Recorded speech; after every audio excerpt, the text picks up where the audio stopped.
The energy that it takes to be an athlete is the same energy that it takes to be an addict.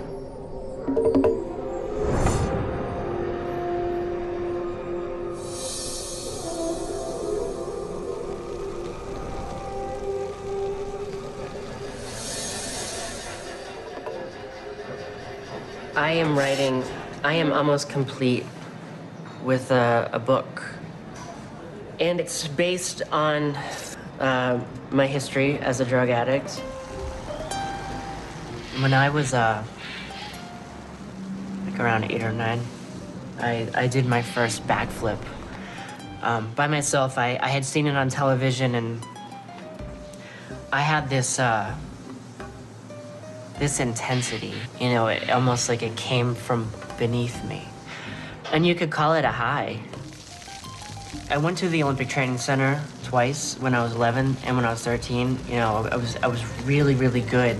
And what happened was the other kids started around the age of 14, 15, they started to also get good, and they reached my level. And I didn't have the mental capacity to be an Olympian. It felt like I failed, you know? And to live every day for the rest of my life as a failure was humbling. I call them my ghosts because it's very much like being haunted. You get this idea and you cannot rest until you get it out of you. The ghost comes, it has a story, it has this desperation, this hunger that it needs to tell. I started drinking like normal high school kid would drink. And what I found out was that it really quieted this thought, this hunger, that I had to be the best, that I had to be perfect, that I had to win.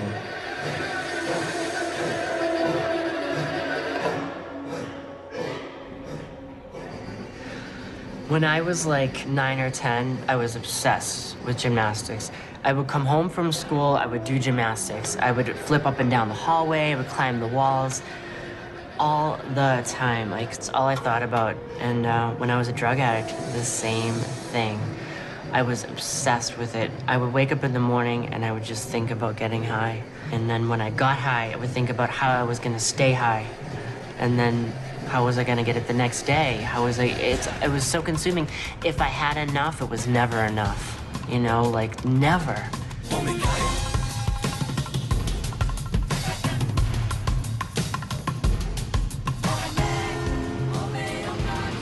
this side, we are in Paterson, New Jersey, and this is a homeless shelter I stayed at 13 years ago, or 14.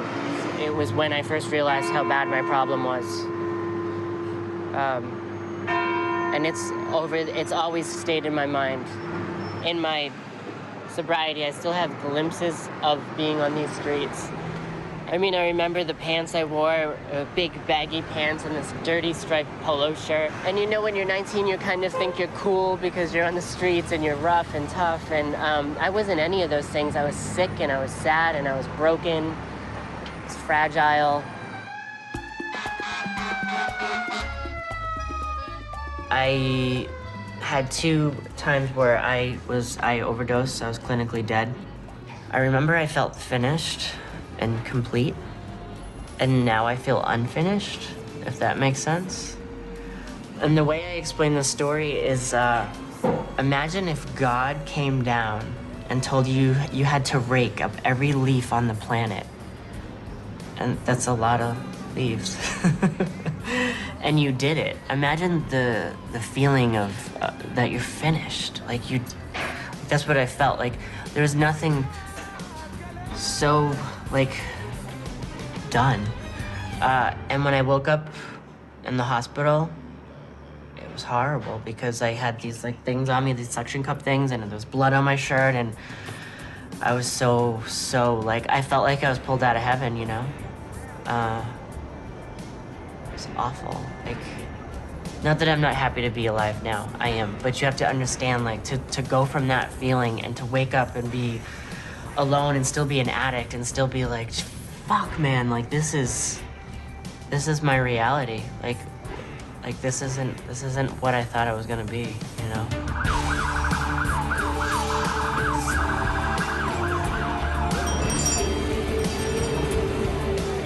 I became a functioning addict. I got a job and I learned how to still use drugs, but still pretend. Like the actual job wasn't my job. It was to get as high as possible without anybody noticing.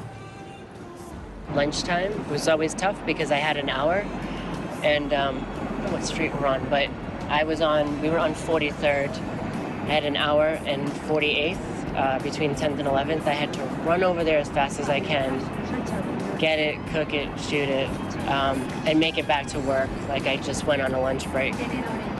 It made me feel strong, beautiful, you know, all the things that I didn't feel. This is my boyfriend, Jonathan, and we've been together for 6 years. What else? But no, I just said hi. Oh. The core of it is it's all just so based on honesty.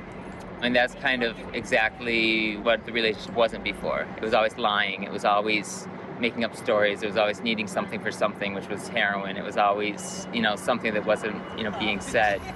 You know, and now it's pure honesty. And to be able to have that in a relationship, you know, is the core to having a strong, solid relationship. And the irony of all this was I would shoot up and I would fall asleep and I would start thinking about my old gymnastics routines. It was like infiltrating my perfect world, you know? And this is something I never wanted to think of again. And I would remember simple things like the chalk on my hands and the sound of landing on the mat. There's a specific sound. If you're a gymnast, you know what I'm talking about.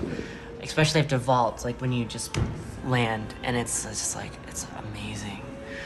And I feel like in a way that was like, this isn't religious, but I feel like it was like God, like that thing that makes us like who we are. It kind of, you know, pulling through the darkness. I got real lucky. This woman, she's a famous choreographer, Twyla Tharp. I had auditioned for one of her shows twice, and I didn't get it. And the third time, she picked me, and it was so important to my sobriety at that moment because she saw something in me that nobody else had seen. If you live like an addict for so long, your self-esteem is pretty much nothing.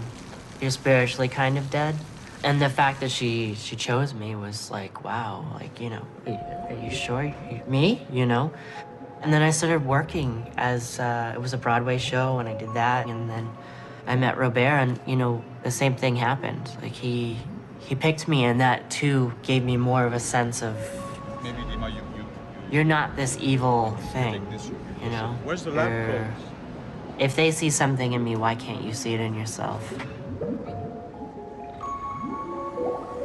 Coming here after all these years, what is it like? It's like a victory? It's like No, it's not a victory at all. It's I'm never too far away from this. It's not a victory because I think that the thing people don't understand about addiction is that it doesn't go away. And I'm so close. I don't say that in a way of like, oh, I'm gonna relapse. But I say it as a reality that I could end up here in a week. I perform now for the guy at the bar, you know, right now that wants to be more, but can't put his drink down. You know, he's sitting there and he's thinking, just like I was, like he has those dreams, he has those, like, I could be more, I could do more, but he cannot stop. And this is why I do it.